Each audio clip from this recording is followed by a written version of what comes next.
Hello, hello. What's up, Yash?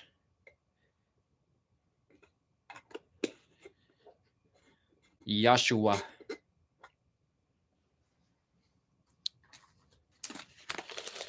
Hello, hello. What up, Reiki?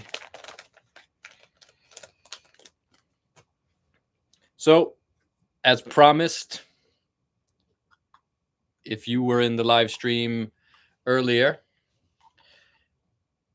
we are going to talk about free will versus a predetermined reality. Do you have free will in this universe? Or are the steps you take, are the moments you experience in your life written contractually into the fabric of reality? Are the steps you're going to take tomorrow, the things you're going to eat, the things you're going to say, are they predetermined? Can we have both? Or can we have both? Like the Void says, we're going to go over these ideas and talk about them. Feel free to join in the comments. If I see something interesting, we'll explore your idea. So, first, we will start with the idea that we have free will, that this universe is completely an open playing field.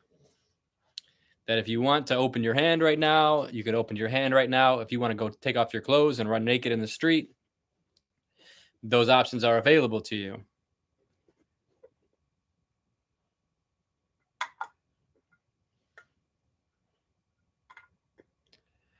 So if we have free will, if we get to make every decision in our life,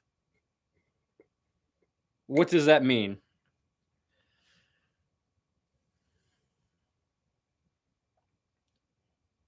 To what extent do you have free will? Does that mean that the entire universe has free will? That all things are sort of working together in this will? And that's what reality is that you choose your path, I choose my path, and somehow harmoniously these paths get tied together in what we call life?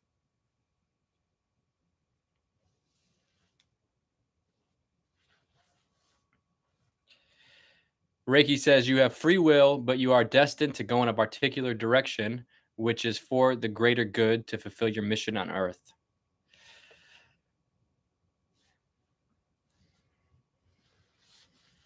Let me pack this bong real quick.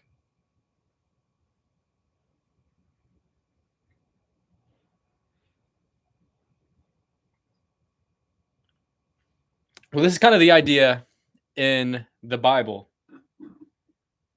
The idea in the Bible, in the Genesis, in the way that I interpret it, is that we were sort of in the animal kingdom, living instinctually, one with nature. And then a serpent, this creature, came to us and tempted us, showed us the potential of choice. Eat that apple. If you eat that apple, you will be as the gods. But the eating of that apple is the choice, is the free will. God, they say, has free will. God wills things into existence, wills things to happen. So if we give in to our temptations, if we give in to our desires, if we just eat the apple, we will be as like the gods. This is talked about in Genesis in the Bible. It's an interesting idea. We certainly feel like we have free will. Like if I want to pluck this string, that string gets plucked. If I want to smoke, I can smoke.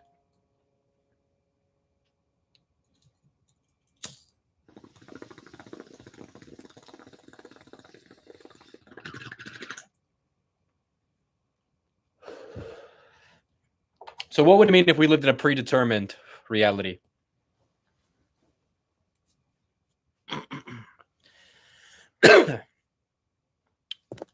If we lived in a predetermined reality, this would mean we don't have free will, that the actions you take in your life, that the inspiration for you to click onto this live stream and listen to my words are set in stone.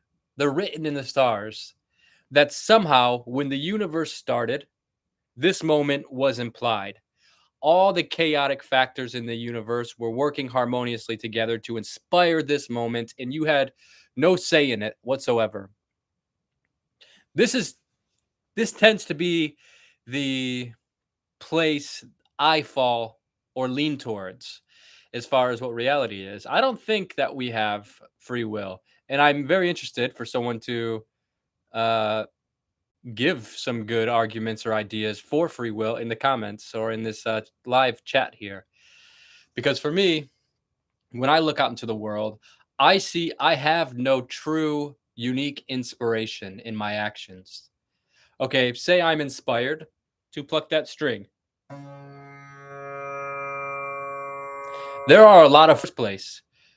All the outside influences that influenced me to have a string instrument near me in the first place. This conversation, so many outside forces in that I had no control over inspired me to be next to this instrument and inspired me to ultimately have this conversation. See, the universe doesn't work in chaos. Although we feel like the universe is chaos because we can't understand its complexity. We look at human beings, human society as being a bit chaotic, but actually it's very calculated and it's not chaotic. It's complex, but not chaotic. The universe isn't just flowing randomly. It's not that this thing gets to make its choice and that thing gets to make its choice. It's that there is this one energy that is just unfolding into this sort of tidal wave as it moves its way through time and space.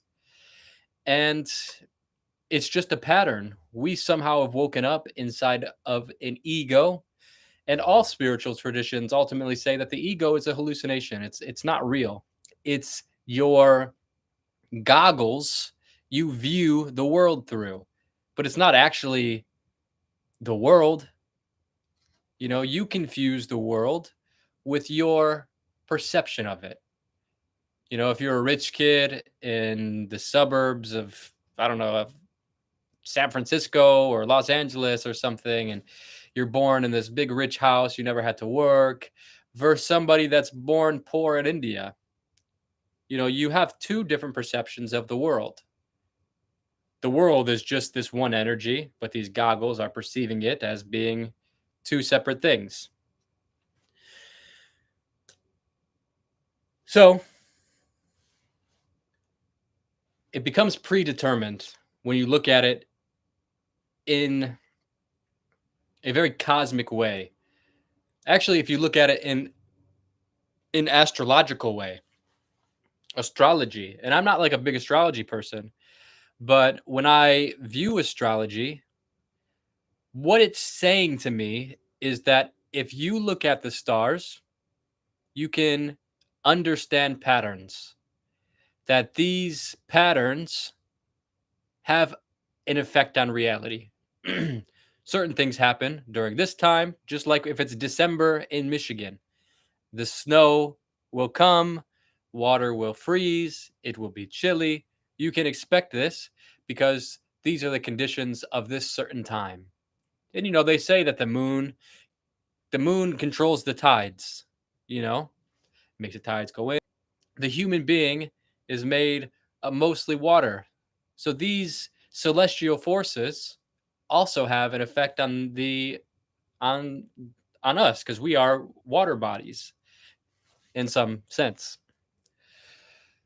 So when we begin to look at the predetermined reality as being an option of truth, we can look at it as at the cosmic level and say, okay, nothing in the universe really seems chaotic. It all seems to be patterns.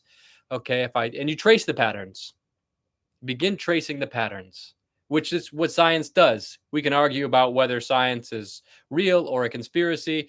But based on the collective knowledge of all the humans around the world, we have an agreement that that science, at least in our current understanding, reveals certain things. And these certain things it reveals is that the universe works within a pattern.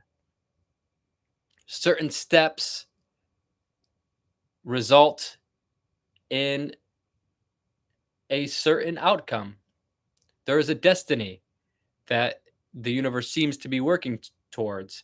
If we accept the Big Bang as being truth, or some event like this being true that set momentum out into the world that created matter, then we can look at this as being an initiation into something happening, from nothing to something. And this push for something to happen was like dominoes. You know, like when you build domino patterns and you push it and all the dominoes fall? That's what's happening in the universe. There was one action, and that action was spiraling and leading and morphing and growing and turning and twisting all its way up into you. And these were all steps that were intentional. This step took this step, took this step. It all led to where it was supposed to lead because, you know, we have physics in the reality. So there are measurable boundaries of possibility.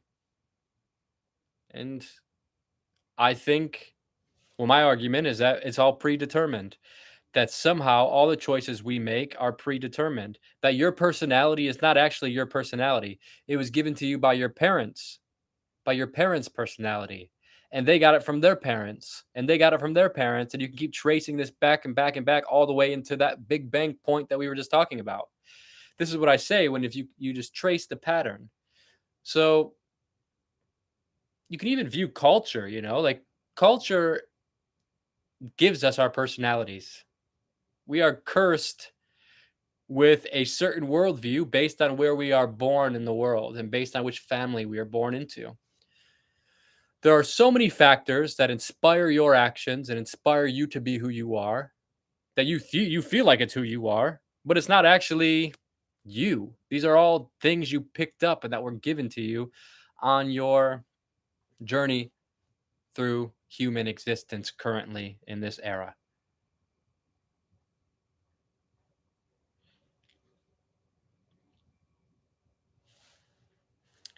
Garrett says, who we are is free, who we think we are isn't.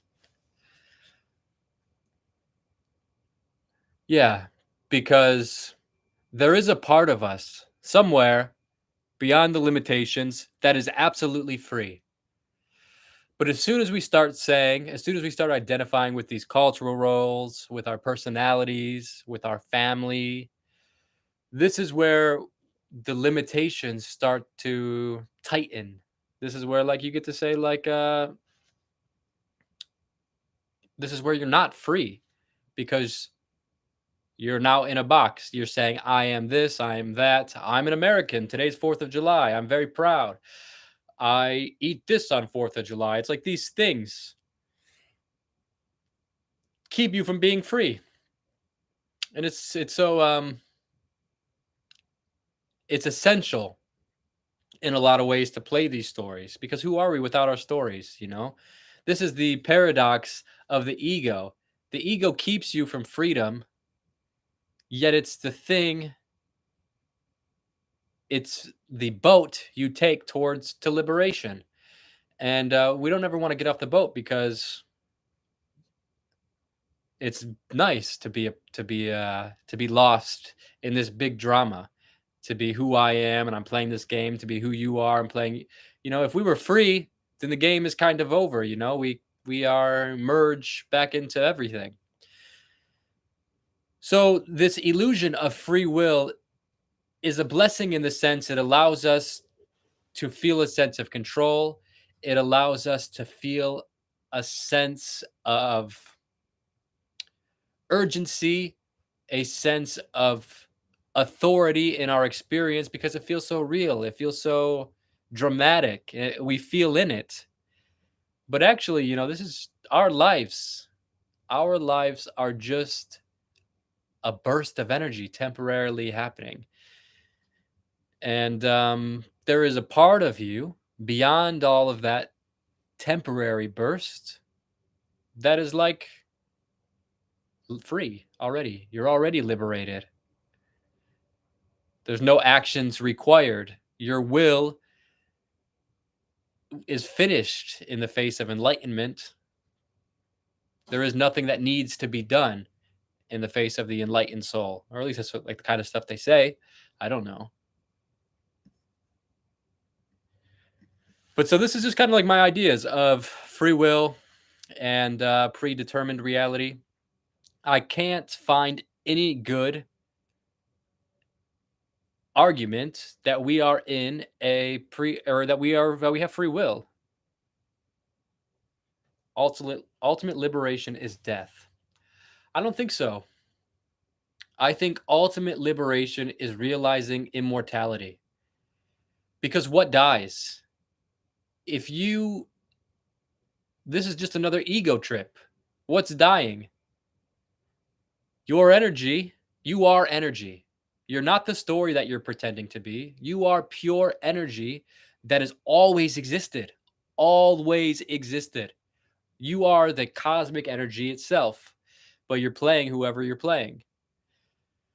How can you die if in your essence you are the cosmic energy?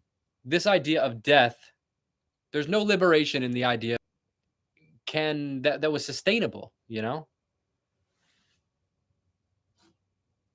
I mean, ultimately this is all semantics, right? We use language to describe these things but we are immortal in the sense that beyond our names, beyond our drama, beyond our choices that we feel we will into existence by our own freeness, there is just an eternal happening in which you are laying on right now.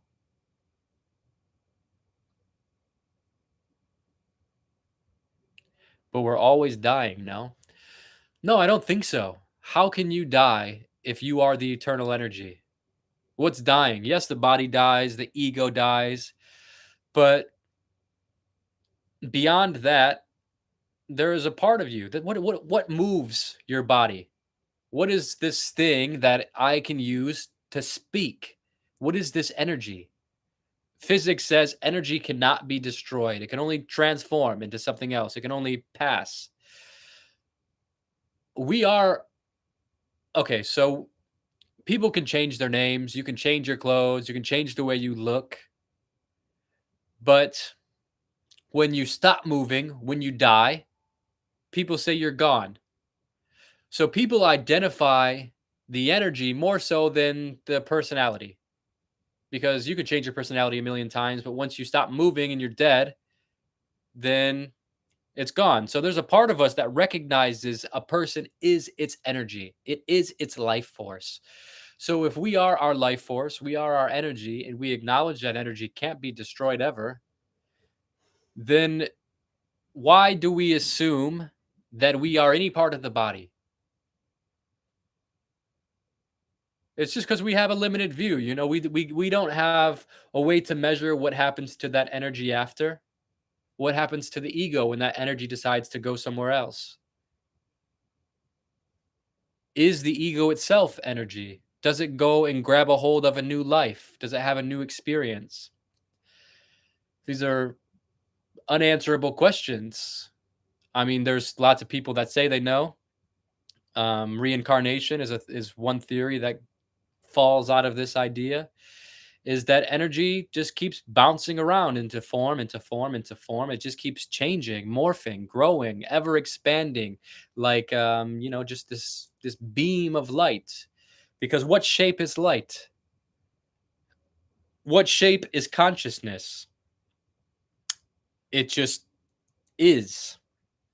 So, yeah, we can't really die because the universe is eternal and you are inherently connected to it.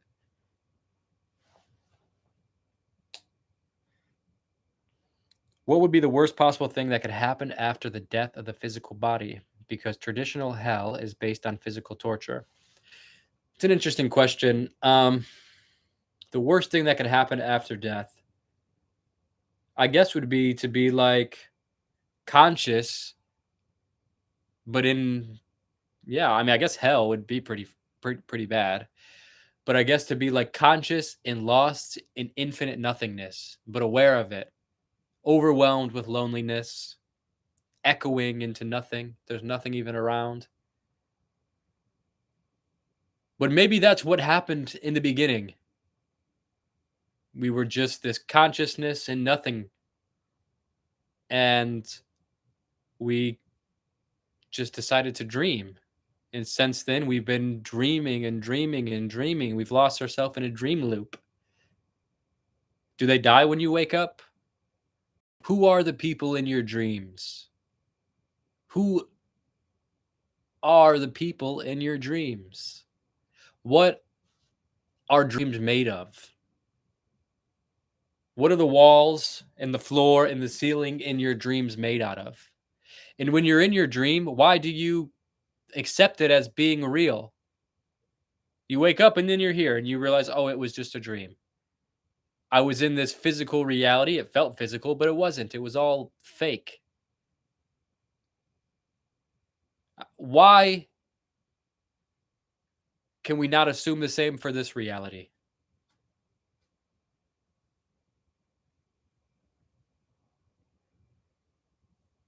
I feel like we can. I feel like logically, it's not bad to assume the same for this reality.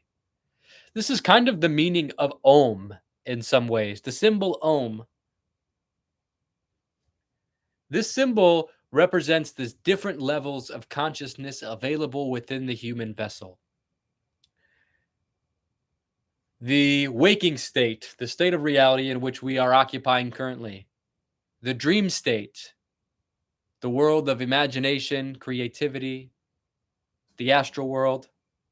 And then the deep sleep state, the state of deep sleep, where it's just nothing is really happening. It's just this pure black consciousness, fully merged back to the one.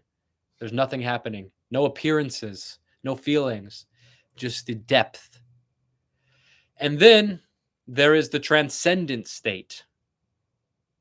And this transcendent state holds all of these other states together. This is the meaning of Om. Nekjama, Gluck. Thank you so much.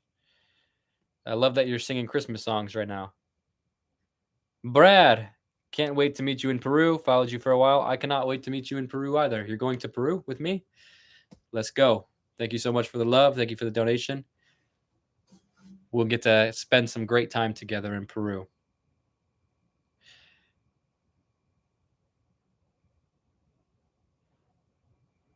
What is the difference between existence and consciousness? In India, they have this saying, Sat Chit Anand, existence, consciousness, and bliss. Sat, existence, or something like truth. Sat. Chit means consciousness. Chit. Anand means bliss. So this saying means something like the truth of existence is bliss. Consciousness and existence are the same thing. Consciousness is this. Everything is consciousness. All things are appearances within consciousness. Reality, the substance of reality, is consciousness. That's why we can't find it. You can't find the basis of reality because you're using consciousness to try to find consciousness. You know, everything is consciousness. So it's very hard for us to grab a hold of it because it's like trying to bite your own teeth or to grab your own hand with your hand. You know, this is just like very hard to do. So consciousness and existence are the same thing.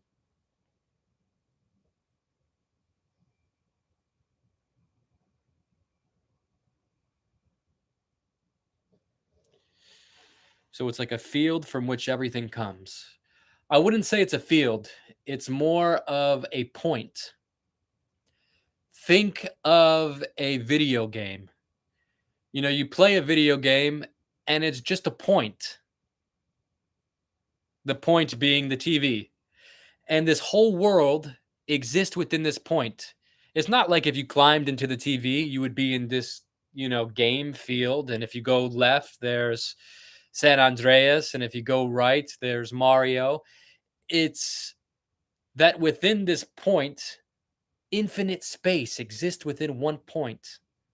Within one pixel, you can create a universe. So our lives are actually that. It's not that the universe is this big infinite thing that just goes on forever. It's that it's a point. And this point of consciousness is a fractal that can just go into itself. Close your eyes and just think of anything. Your thoughts are endless. You can just keep going and going and going and deep and deep and deep and deep and deep.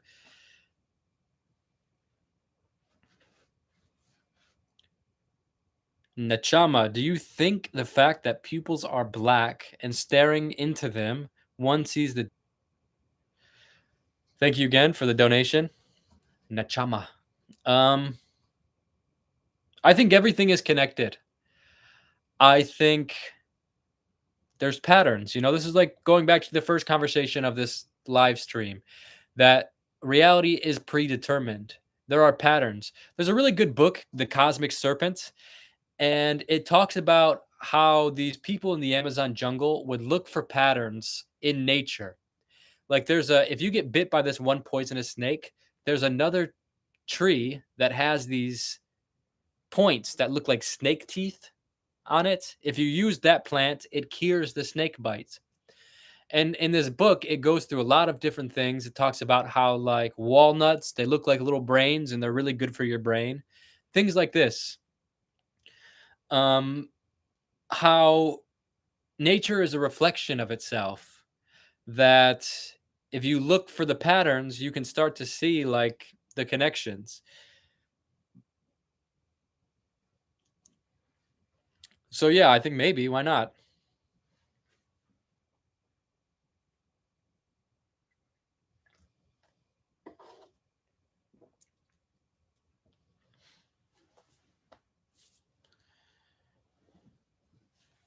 Do you ever get depressed thinking about the infinite? Uh, yeah, there were moments because sometimes it can be overwhelming if you're not able to filter it in a spiritual way. If you're not able to lose yourself in the wowness of it, then yeah, it can be kind of confusing and overwhelming and sad and scary because you feel like it's just like, what the fuck is this?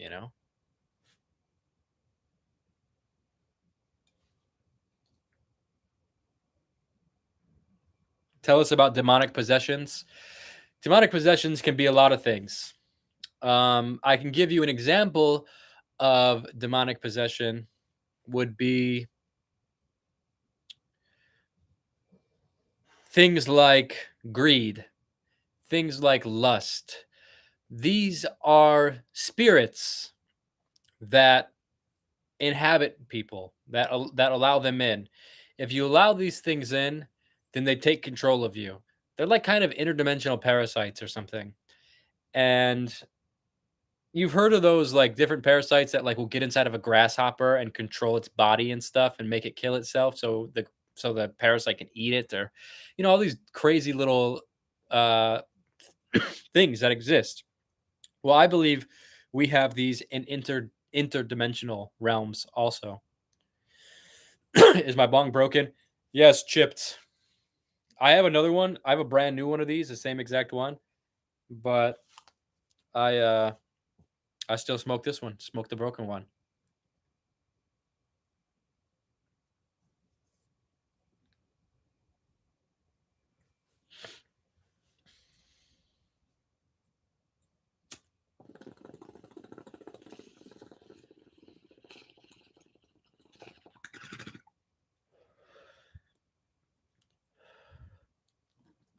A demon is possessed when you smoke weed. It's possible. I think I think you become more open. You become more open to things, you know. Another way to view demonic possession would be spells, that I can possess you with an idea. And that idea can haunt you, can control you, can extract power from you. And that's actually what culture is. If you examine our society, you examine marketing, our culture creates voids within us. Expectations, beauty standards, these things create voids. And the cultural witches, the architects of our society, they create these voids within us intentionally so that they can fill them or pretend to fill them. You, this is the beauty standard. It's pretty much unrealistic, but we're going to hypnotize you into feeling inadequate so that you constantly are in a state of disease. You're constantly, what that makes you easily exploitable. When you're in a constant state of insecurity, you're easy to exploit, you're easy to take control of, um, and you're easy to sell things to. I can get a lot of money if I make you feel insecure, and then I give you a solution to that insecurity. I'm taking your power and selling it back to you. This is a form of demonic possession in a way, or a curse. This is what people say when people cast curses on people. It's not some fairy tale. It's something like this.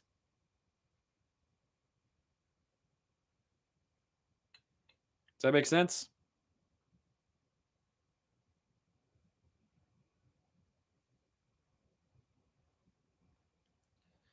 Whatever we believe ultimately possesses us. Yeah, I like that.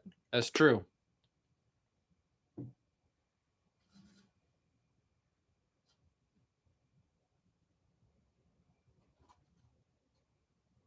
Can this curse be unconsciously passed through generations? Yeah, it is. Most of the time, it is.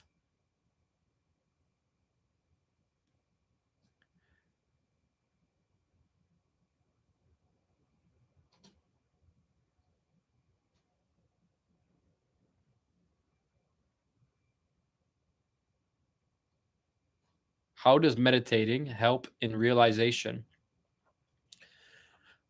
Well, what meditation does,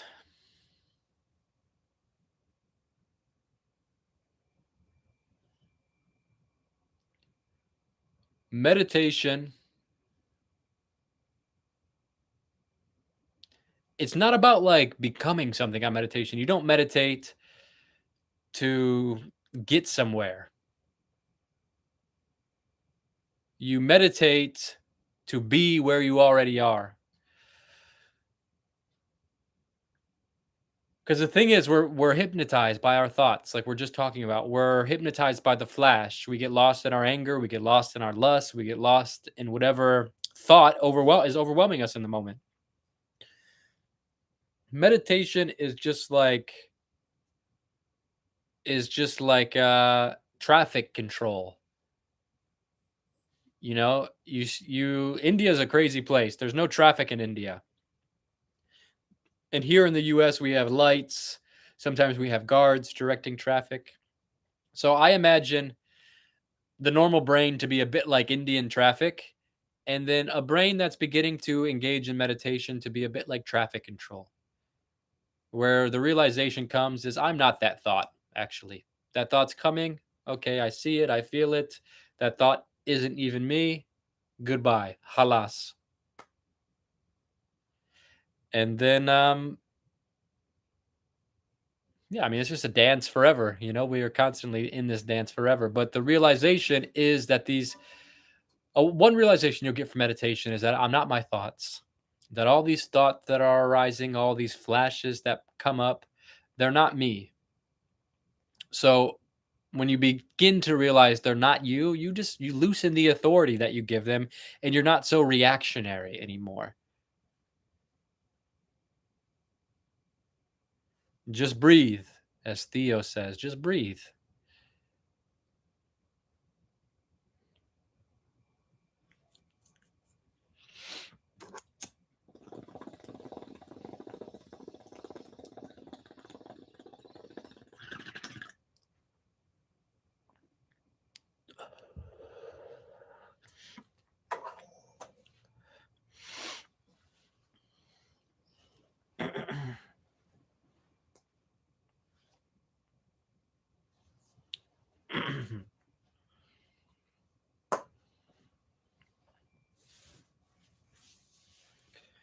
Why do we love?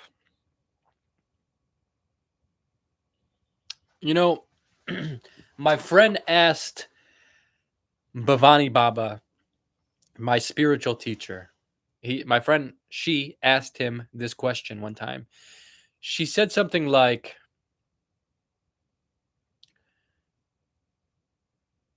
"What is this need for a man and a woman to be in love, or anybody, for people to be in love?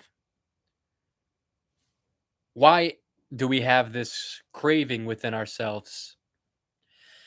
And he said that heartache, that this desire to be in love is really a desire to be in your original state, which is union. We are seeking union, which is what the universe is. The universe is the yin and yang. It's the perfect yin and yang always. It is the divine dance. You have the masculine consciousness, and you have the energy, the feminine energy that gives birth to all things. And these two qualities are the yin yang, they are the unity of life. So the human being craves this unity. And the way that we express it is through love with each other, is through seeking love through each other. And heartache and longing and all these things we feel in ourselves is just us really seeking God, is us seeking the original union of the universe.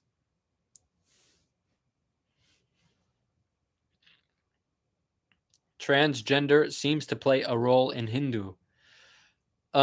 Yeah, it seems that way. I don't know too much about it. In India, they're called kinner, and they're not so much accepted in society. But there are references in the holy books that speak of they're not so much transgender, but there are stories of when God comes in this unity where he's half man, half woman. And it's a deeper story meant to elaborate on balance, meant to elaborate on harmony, meant to elaborate on a truth of nature.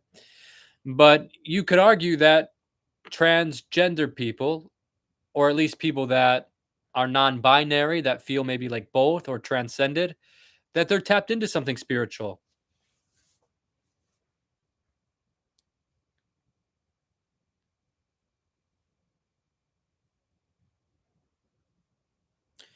Because they're like, they're the next step of evolution.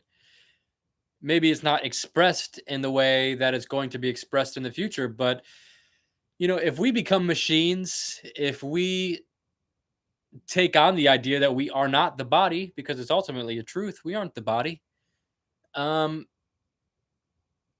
then what does that mean for gender in a future that fully lives and acknowledges that kind of realization?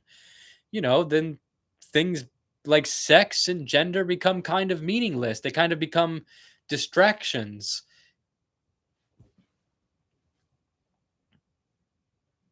Who knows for sure where humanity will end up? Will we end up making babies in laboratories and becoming robotic creatures where the phones are no longer in our hands but in our heads? And I mean, is that a far off reality? Not really. It seems possible that that could happen. I mean, it seems like we're going that way. So, I mean, like all this drama and relationships and sex and pregnancies and these things, although are human, are not going to be relevant to a culture that is, completely integrated with technology. You already see it now. People are not having babies as much. You see people are doing things like artificial insemination. You see the beginning stages of what I'm talking about. Um, So who knows, in 50 years, 100 years, 200 years, babies might be grown artificially. People might not have natural births anymore. And you might just be raised in a kind of robotic way, you know? Maybe even like the Matrix. The body might just stay in a pod while your consciousness is like projected into a metaverse, into a hyperspace. What if we already did that? Yeah, what if we already did that? That's a good question. Free will is what allows us to make choices, isn't it?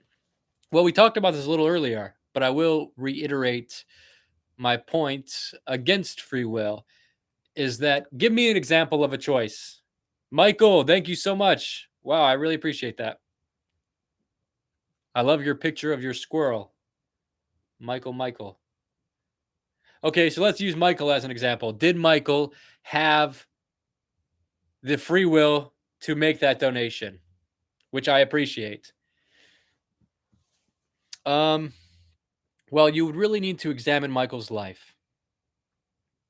There are so many factors in Michael's life that may have led him to my YouTube channel, that may have led him to feeling generous today to make a donation. And many of those factors will be out of his control. Maybe someone said something nice to him and that inspired him. Is that free will then? If that inspiration comes from a factor beyond your control, because that has a factor in your choices. It sort of is like a drug that changes your behavior. So free will, it's an interesting question. What do I know about Kundalini? Well, Kundalini, I can tell you, I don't know much about Kundalini, but I'll give you a little bit what I understand. Kundalini is an experience that comes during an intense meditation, which is where your chakras are aligned, where these points in your body, activation of energy to flow throughout your body. Many people describe it like a serpent going up your spine and bursting out of your head. Um, I've never had this experience sober. I have had this experience while under shamanic medicines, ayahuasca, mushrooms, LSD.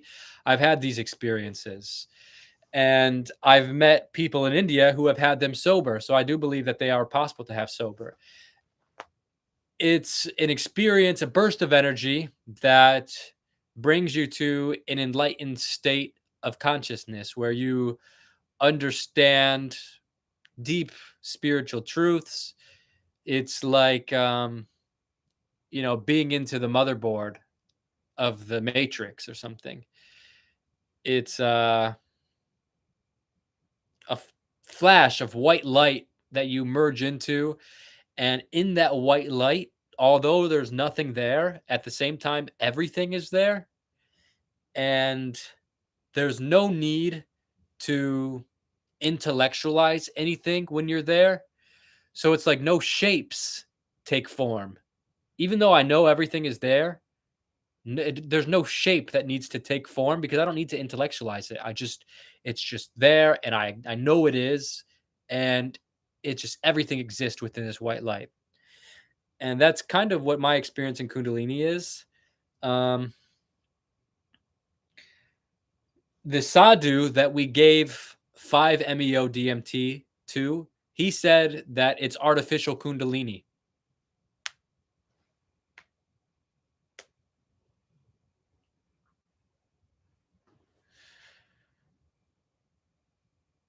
How was my Bufo experience? Well, it's very intense. I was talked about it in length in a couple videos, but it's like what I'm talking about. It's like a death. It's like being at your own funeral. How to let go of resentment and deep sorrows. You just have to let it go. I mean, you're a prisoner to your own self if you don't let these things go. I think when you feel these things, when you feel this resentment, when you feel this sorrow, you need to do something to counteract it. instead of allowing it to just overwhelm you and hold you down, when it's coming on strong in a moment, do something opposite to fight it. Say you're feeling sad, go outside and take some deep breaths. Sing a song, do push-ups, counteract it. Otherwise, you're just a prisoner. Get a hobby, start painting every time you feel that. Turn those sorrows into something. Get them out of your head and get them into this world. If you start bringing that sorrow out, whether it's through words, writing it down, whether it's through a painting, then you just burn that shit and it's gone, you know? You bring it into a physical object and then you have the object. You put it on your altar to honor it, or you burn it and get rid of it forever.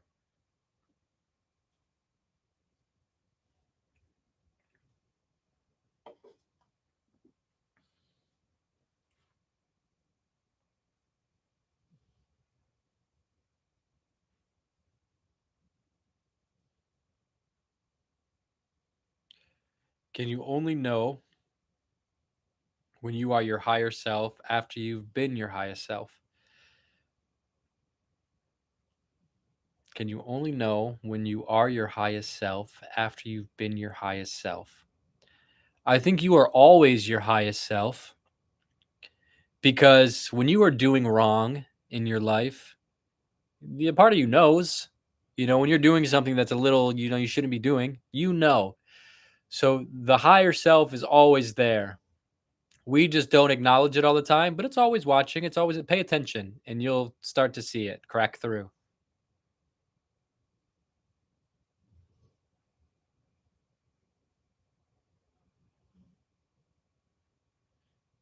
Peace out, Drew.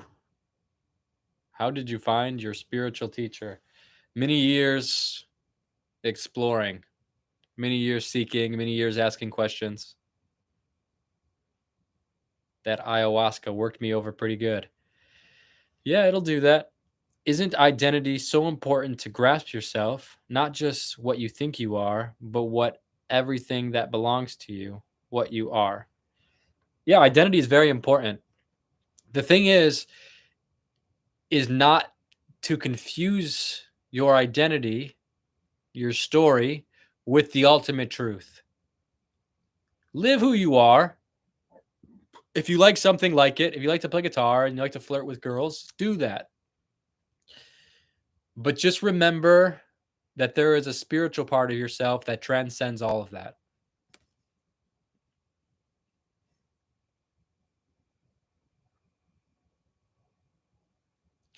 I tried reading that John Marco Allegro book a few times. This is a hard book to read, man.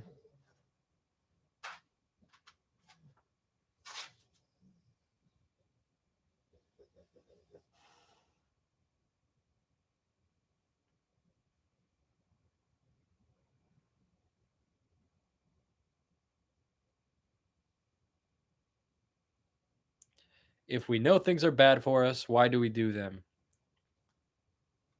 That's an interesting question. Because maybe they're not actually bad for us. Maybe there is no such thing as bad, and that everything is beneficial for you. That each experience you have, you grow and you learn from, even if you don't recognize it in the moment. There will be a day when you look back and you say, okay, that bad moment that happened, that was actually a good thing because it showed me something about myself. It reconnected me with myself, or it gave me this experience in which in the moment was not something I wanted to go through. But now I see that it was a good experience, an essential experience that was a part of my development. So I think it's not necessary to look at things as being good and bad in this life all the time.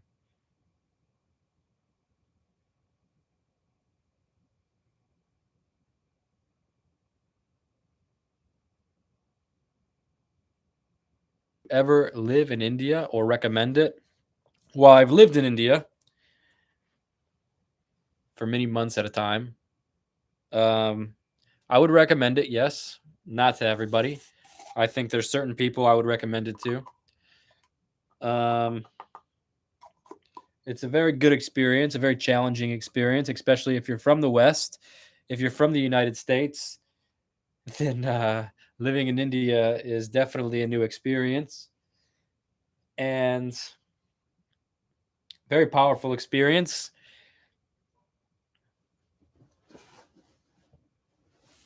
And I feel the same about some Indians. I would love to take some of these Indians I met in villages and just show them New York City. You know, I've met some of these people that live in real villages, man, like straight up in little huts, stray or fucking straw and clay, and they're just like in these little huts, just fucking doing their laundry and on rocks and no running water. You know, they go out to the bathroom outside. And I just like, for as crazy as it is for us to experience India, it's equally crazy for them to think about our lives, you know? Like my room I'm in right now is like, it's just a very normal room in the United States, but like this would be a very nice little apartment or little house for somebody in India.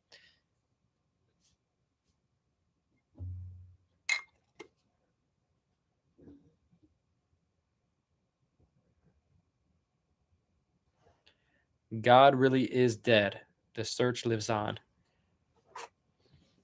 God is alive.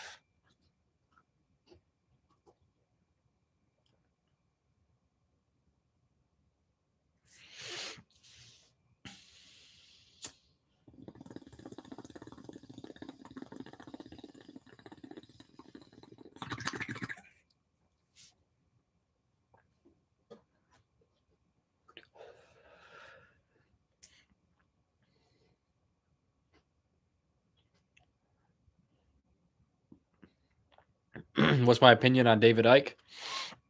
I think he's a very interesting guy. I applaud him for, you know, being authentic to his life. I just see him as like a man, you know, he's a man, he's got his ideas and he's got his beliefs and he's really going out there and saying them. And I respect it. Metaphysical Mike, thank you. I am really grieving. My grandpa passed away yesterday morning, and I realized no matter what, I can't go back to the past. And God, I miss not being adult and dealing with this world. I think about my grandma all the time, and there's moments where it will just hit me, and I'll be very sad, and I'll cry. And there's moments where I think the same thing, where I'm just like, man, I miss like, because I grew up with my grandma. I lived with my grandma when I was growing up, and you just didn't realize in those moments that those were the moments that you were always going to remember and to love, and you can't know when they're happening. That's what's so sad about this life, is that you don't know when the good times are happening until they're way gone. But I'm so blessed, you know, I am so blessed that I had such a powerful woman in my life. And you too, man. Like you're so blessed to have a grandpa that inspired you to feel emotions and to feel a certain way. And it's like it's so weird to like have someone be such a part of your life and then they're gone. And there's no amount of words that can make it make sense. But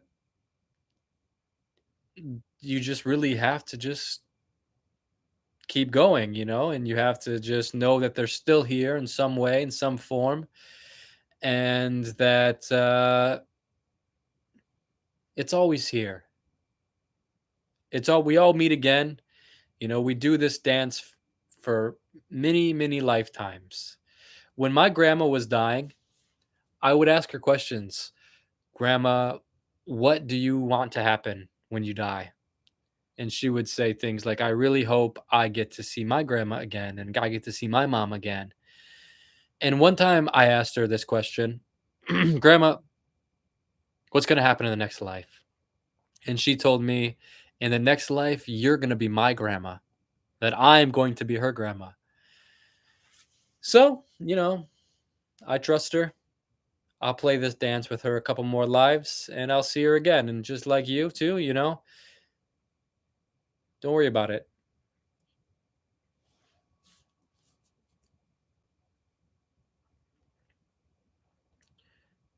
Thank you, Chris, for the euros. I appreciate you, brother. We have some will, right? Completely free, though? Nah. We have some will, though. I don't know. Do we have any will? I can't find where we have will. Like, even me saying this right now, I'm only saying this because you said this. And you only said what you said because I made this lie. Like, there's nothing, none of these factors are our own choices. Yeah, you might feel like you got to ask that question, but like, all the things that happened in your life inspired you to ask that question. And all the things in your life are way too complex for you to be in control of them. Does that make sense? Maybe I'm looking at this way too big, but like I feel like you have to look at it big to really understand it. Where is the will at all?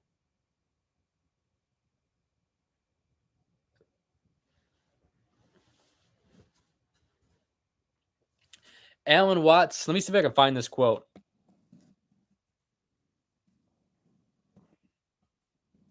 He said something like, you can choose to open and close your hand,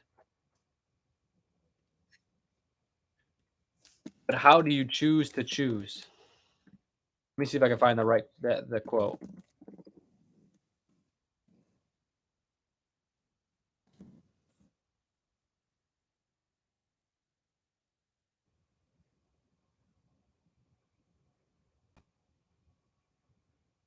Okay, I think I found it.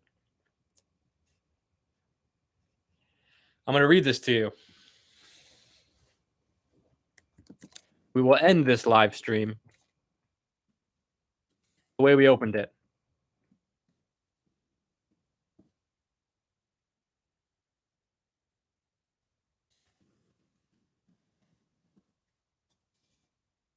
Okay. Dang, this is really long. Let's see.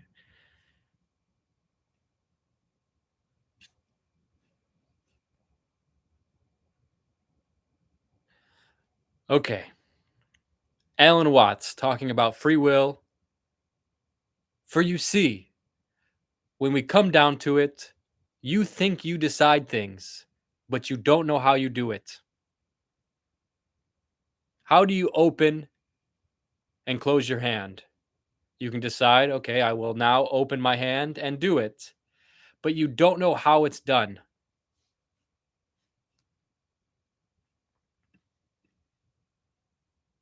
And yet, in a sense, you do know how it's done because you say, I know how to open my hand.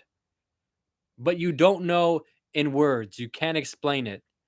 Because really, like, how do you open your hand? Okay, I know how to open my hand, but like, I don't know. I guess you just know how to do it. Still less, you can explain how you see. Still less, can you explain how you are conscious? How are you an ego? Well, you don't know because the spring of being conscious, of being an ego, are outside the surveillance of consciousness. They are somehow underneath. And that lets the cat out of the bag at once because you see that what is I is something very, very deeper than the superficial consciousness. And what you call I, in the sense of voluntary willing center, ego, has very little to do with it. You are just a watchman on top of the mast or a radar on a ship that is scanning the environment by conscious attention, looking out for trouble or looking for food. The real you is much too complicated to think about that.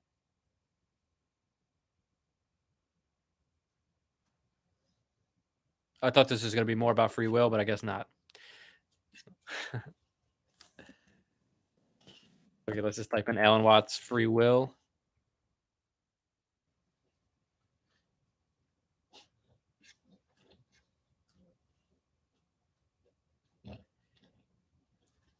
It's like you took a bottle of ink and you threw it at a wall. Smash! and all that ink spread, and in the middle it's dense, isn't it? And as it gets out on the edge, the little droplets get finer and finer and make this more complicated pattern. So in the same way, there was a big bang at the beginning of things and it spread. And you and I, sitting here in this room as complicated human beings, are way, way, way out in the fringe of the bang. We are the complicated little patterns of the end of it. It's very interesting.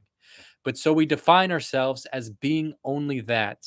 If you think that you are inside of your skin, you define yourself as one very complicated little curl leak, way out on the edge of that explosion, way out in space and way out in time, billions of years ago. You were a big bang, but now you are a complicated human being. And then we cut ourselves off and don't feel that we're still the big bang, but you are. But it depends on how you define yourself. You are actually, if this is the way that things started, if there was a big bang in the beginning, you're not something that's a result of the big bang. You're not something that is a sort of puppet on the end of the process. You are still the process. You are the big bang, the original force of the universe coming on as whoever you are. And when I meet you, I see not just what you define yourself as Mr. So and so, or Miss So and so, or Mrs. So and so. I see everyone as the primordial energy of the universe coming on as a particular me in this particular way. And I know that I am that too. But we've learned to define ourselves as being something separate from that. Again, has nothing to do with free will. Sorry, I started reading that quote before I fully grasped what he was talking about. Okay, let's try again.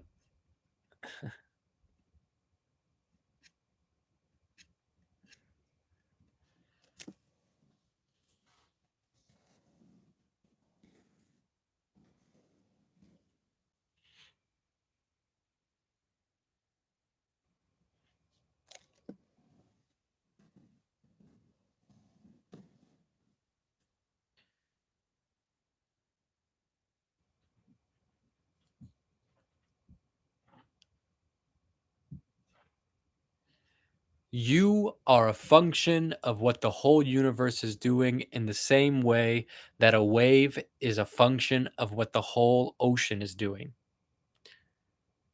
That's an interesting way to look at it too, because that kind of says, does a wave have free will to be a wave, or is it a process of what the whole thing is doing? ¿Tú sabes? Nikhil, sorry I missed your donation. Thank you so much for the donation. What is a PLN?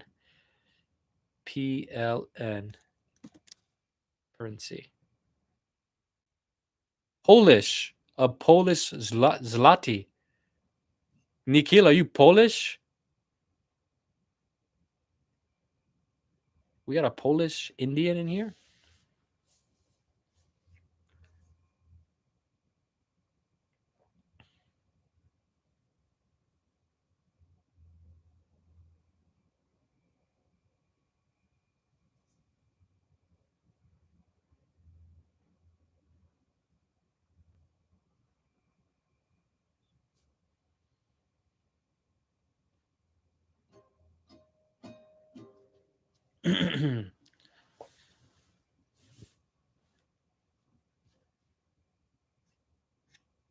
We have the same free will to wiggle as an ant does when it gets blown into the air by a landmine. Yes, I agree with that.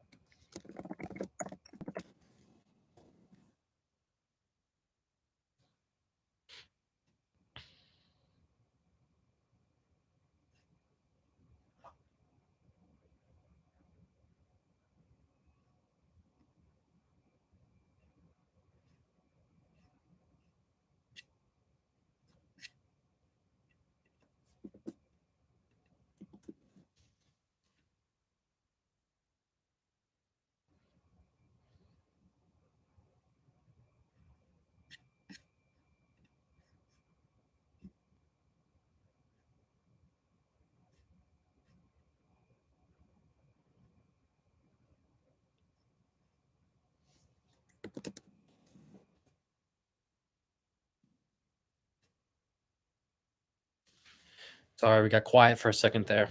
Trying to find more Alan Watts quotes, but it's not looking so good over here, boys.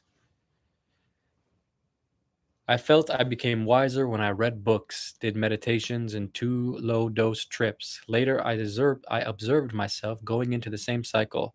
Turns out I am using knowledge as a shield. Should I try higher dose? No, I think you should engage in the inquiry because I think any of these things can become shields. Any of these things can become ways for us to dodge um, truth, to dodge spirituality. Actually, it's interesting that we can use spirituality as a way to dodge spirituality, that we can use it as a mask to avoid actually confronting the spiritual essence or quality of this universe, which can be complicated and tough and a storm to go through. You know, really being able to love somebody comes from hard work and comes from loving yourself and the way for you to love yourself means you have to love all the bad things you've done to people, all the bad things that have happened to you. And this is a lifetime process of forgiveness. But through spirituality, through meditation, through yoga, through psychedelics, through lots of different ways, through just praying to God and good old Jesus, we can overcome these things and be a compassionate person and be a more loving person and and be what was your question again? Sorry. Hallelujah, baby. Amen.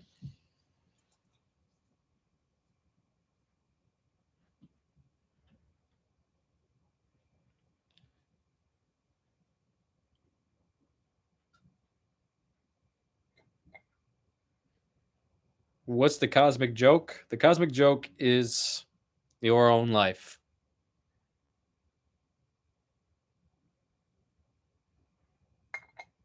Is Jesus God? Yeah, you can look at Jesus as God if you want. Neem Karoli Baba, Maharaji. Maharaji said, it's better to see God in everything than to try to figure it out.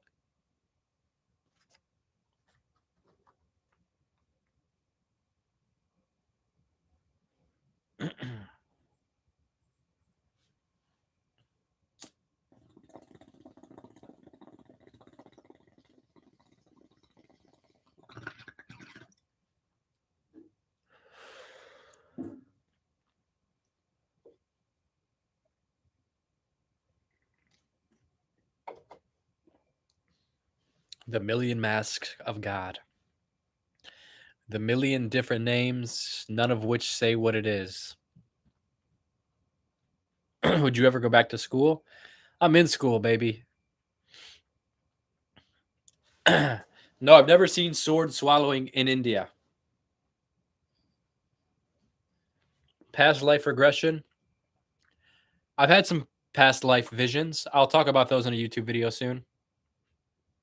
Please sing Hanuman Chalisa. I'm not very good. I should know the Hanuman Chalisa more than I do. I need to start reading it every day.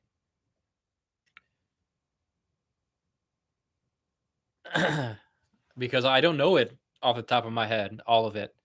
I mean, it's hard, especially as someone that doesn't speak Hindi or whatever Sanskrit or whatever language it's in. Hindi, right? Tulsi Das wrote it. Shri Guru Charanan Saroj Rajniya Mina Sudha Varuno Raghuvara Vila Majasu Jodayaku Falacha Buddhihina Tanu Janiki Sumiro Pavara Kumar Balbudi Vidya Dehu Mohi Harahu Kalesa Vika na na na na na na na na na na na Jai Hanuman Gyana Guna Saga. I got my tablets right here. Jai Hanuman.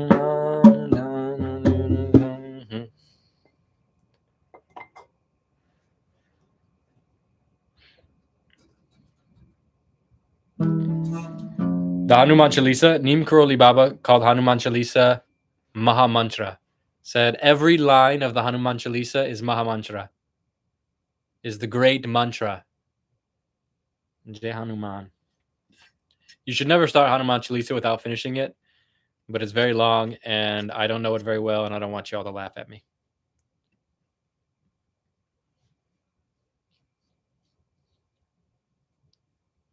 Sound like Tarzan? Who's my favorite UFC fighter? Who's my favorite UFC fighter?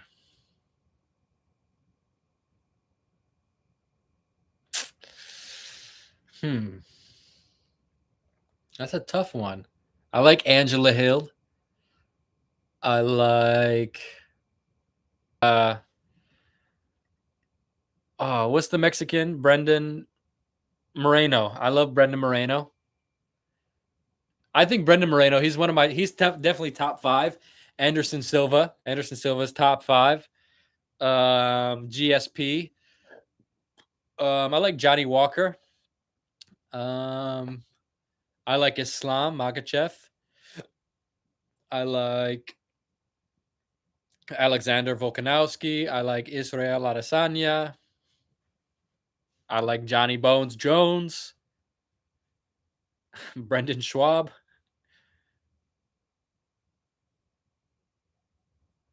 I did know about Angela Hill's grandfather, I think, right? Or was it her dad? Yeah, I did know.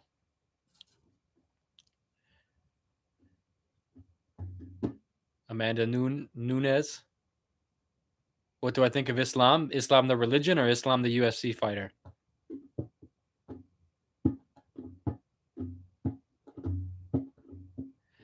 I love UFC. For me, like fighting, not fighting like violent fighting, but fighting in like MMA combat competition.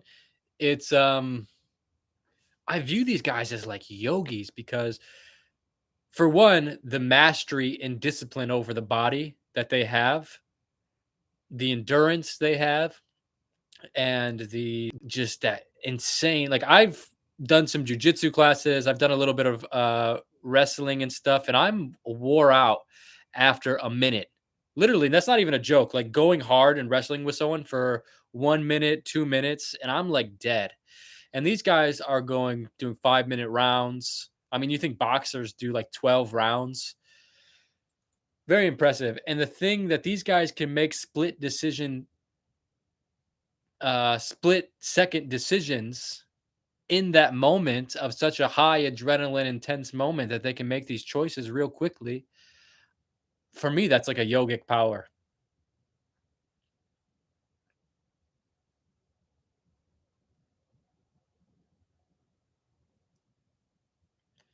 Have you taken your shahad into Islam?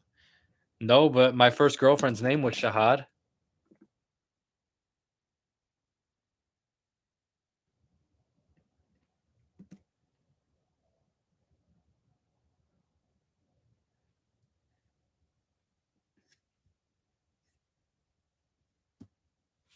We were in love.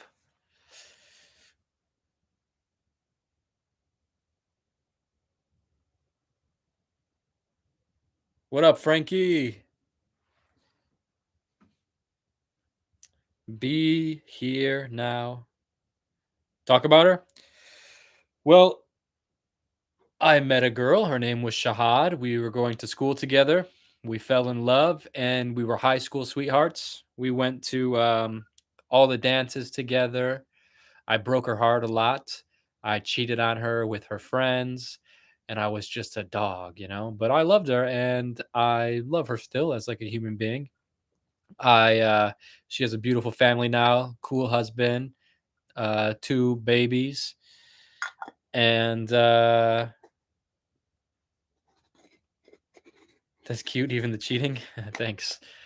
Yeah, I broke her heart. She was such a good girl, and I smashed her heart into pieces. And she just kept taking me back.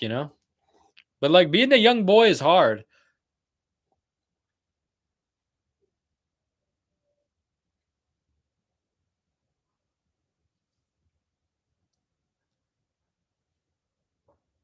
I seem to be the loyal type. I'm definitely more loyal now than I was when I was in high school. Typical relationship. My boy Reggie knows. But she is very beautiful. Model. You know, your boy's always got the models. Uh, she is a doctor now. You know, your boy always picks the good ones. I gave her away. It's all good. Nah, I'm just kidding. I could have never ended up with her. Um, very different people. She's a fucking doctor. I'm smoking weed on a bean bag. So, you know,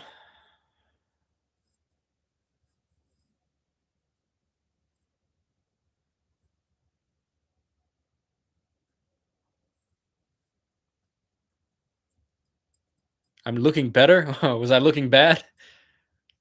I'm getting a little fat. I understand. It's all good.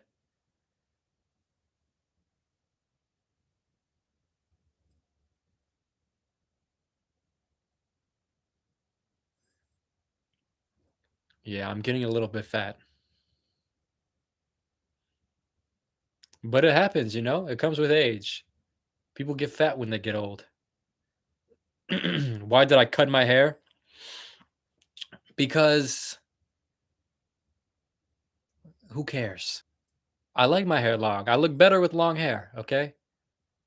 I like braiding my hair, but it's just like I don't want to care about that. I don't want to care about how I look. I don't want to be like I just don't want to care about that. I just want to be like a person that just is like has shaved head or has short hair or has like hair that I don't care about. And like I'm 30, you know, I'm in a new decade of my life. It's just time.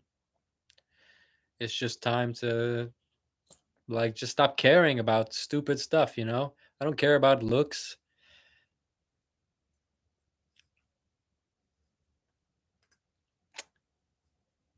But, you know, I do understand having long hair and having an image is better for my YouTube and stuff, but like I don't care. Fuck it. I'm cooler than my hair. You should care a little about your looks. I care a little. I mean, I don't look like shit, do I?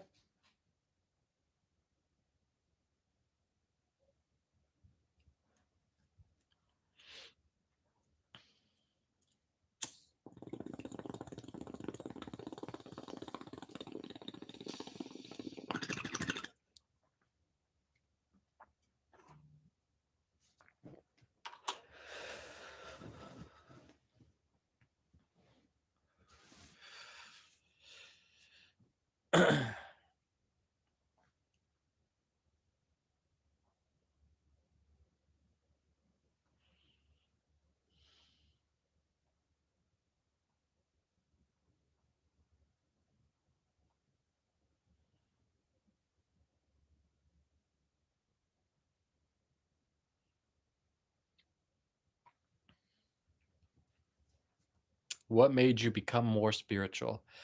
I don't think it's like a thing I become.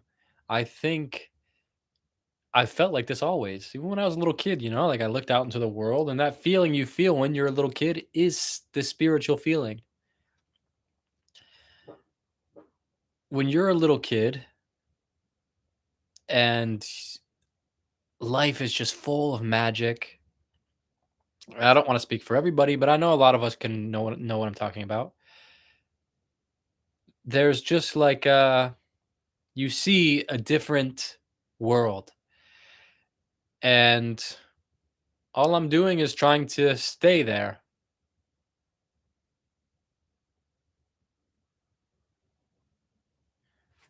I'm from Detroit, Michigan, baby. Represent Detroit.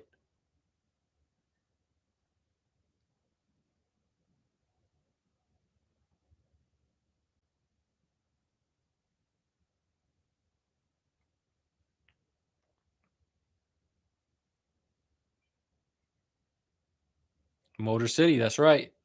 Motown, baby. The MO.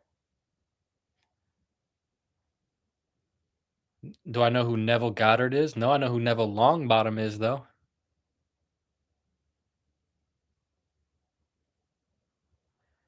How do you stay spiritual? Well, I will quote my teacher, Baba Ramdas. Baba Ramdas, when somebody said, Ramdas, how did you stay spiritual your whole life? How did you maintain that? He put his finger up and he went to say something and then hesitated. And he took a minute. He looked out into the room and he said, I trusted the mushroom.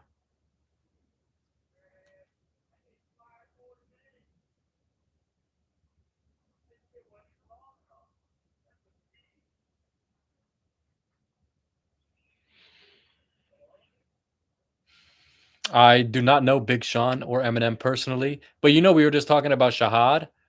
I saw randomly, I was going through like Eminem's family's Instagram, Haley Mathers, and like his other people he sings about, his brother Nathan and Lainey, all the people from the Eminem universe. I went and followed all of them on Instagram, and I saw that my ex girlfriend, if I can even call her my high school girlfriend, Shahad, they were all following her.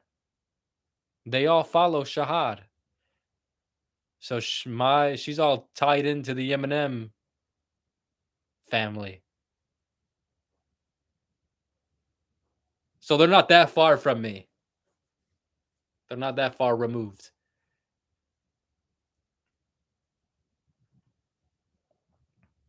I bet I could become friends with Eminem's brother.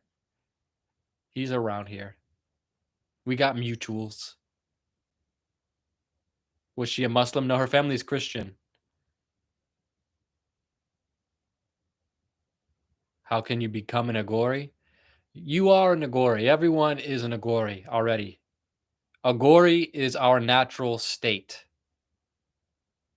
Eminem has a brother. Yes, that's Eminem does have a brother. Go to Mexico and eat peyote. Okay, let's go. No, I'm never gonna eat peyote because it's takes too long to grow, and I feel bad eating something that's 20 years old. What do you do when people are rude to you? Yeah, it depends. Depends what how I'm feeling in the moment, and it depends what kind of rudeness.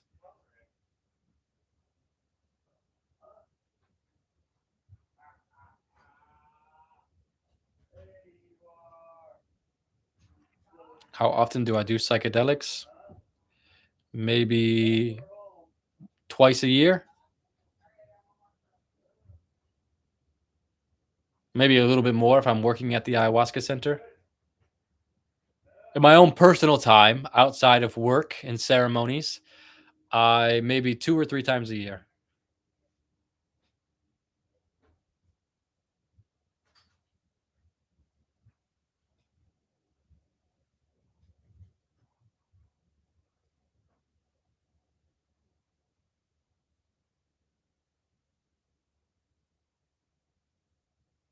You do not have to confuse yourself with all religions.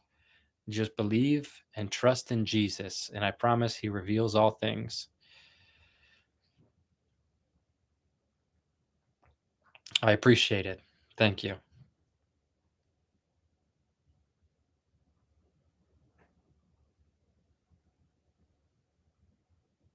Talk about the underworld. The underworld. Well, I've had visions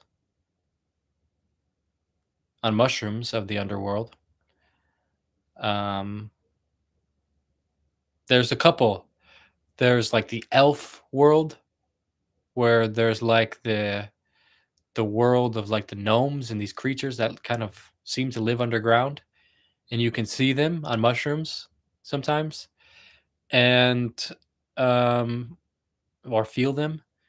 And there's also this place that's like dirt or like molten lava, or like imagine you're a seed and you're in this damp, warm womb, but it's like primordial and kind of like, I don't know, dark and kind of scary a little bit. And it's just like you feel like you're inside of an insect's body and it's like shedding its skin. I don't know, it's really weird, but I've felt those things before on mushrooms, and those are both things that I've associated with being as kind of underworldly. Maybe it's a portal to other dimensions. Yeah, mushrooms are definitely a portal to other dimensions, without a doubt.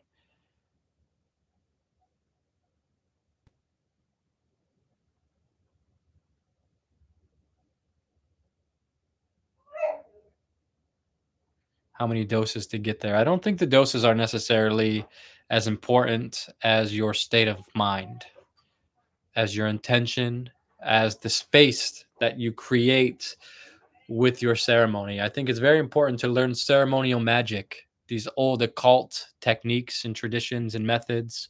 And these things will help you in your psychedelic ceremonies. They'll help you produce any kind of effect or outcome that you wish to have.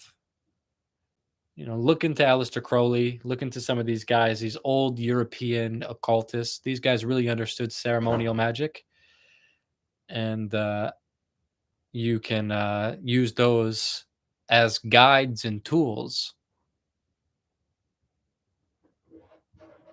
yeah, to prepare yourself.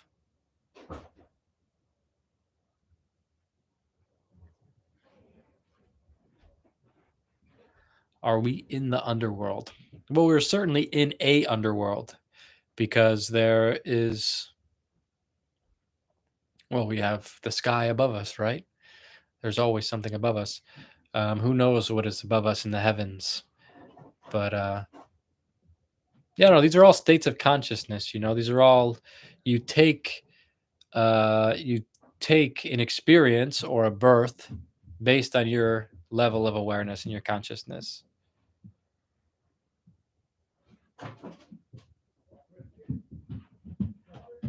Thoughts on the new Earth and if we're in the end times. Well, we are definitely approaching a new Earth. We are seeing a new world unfold, technology. There's a new something new is happening on this planet, and we are the ones that are ushering it in. We are experiencing something no other people before us have experienced, and no other people after us will experience, because this is a unique moment, a transitional period. And yeah, for whatever karmic reason, we are thrown into the middle of it. Is it the end of the world? It's the end of an old world. Yeah, it's the end of an old world. And in this ending of an old world, there's kind of like a little shimmy, you know? There's a little turbulence as it breaks into a new world. Is it the end of the physical world? Maybe that's what you're asking. Is it like a physical ending of all, like is the world ending physically? Maybe. I don't think so. But I am not so hopeful about humanity. I could say maybe 200 years that we have left. I really can't imagine a world with humans in 200 years from now, or at least humans in the way that we are now. Are we all dead like ghosts? Yes. In some ways, we are definitely ghosts, and we are definitely um, in an afterlife. Saying are we dead is kind of weird because we are dead from what we were before, but we are now in a new experience. And when this experience is finished, we will then take another experience, a chain of afterlives.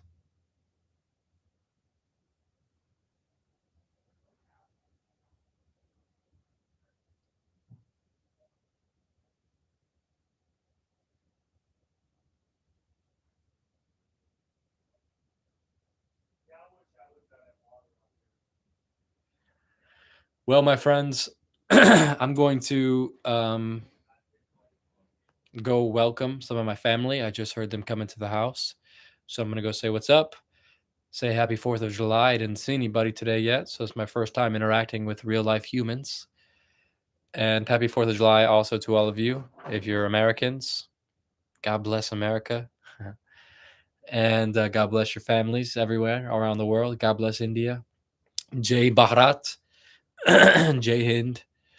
And love y'all. If you would like me to come back and stream later, maybe I will. Talk me into it. Leave a comment. Give this video a thumbs up. Go leave a comment right now. Not like a live stream comment, but a comment be underneath the video. That helps us in the algorithm, and it inspires me to come back and do more live streams when people care. So, okay, maybe talk to you guys later. If not, in mañana, tomorrow, no? Peace.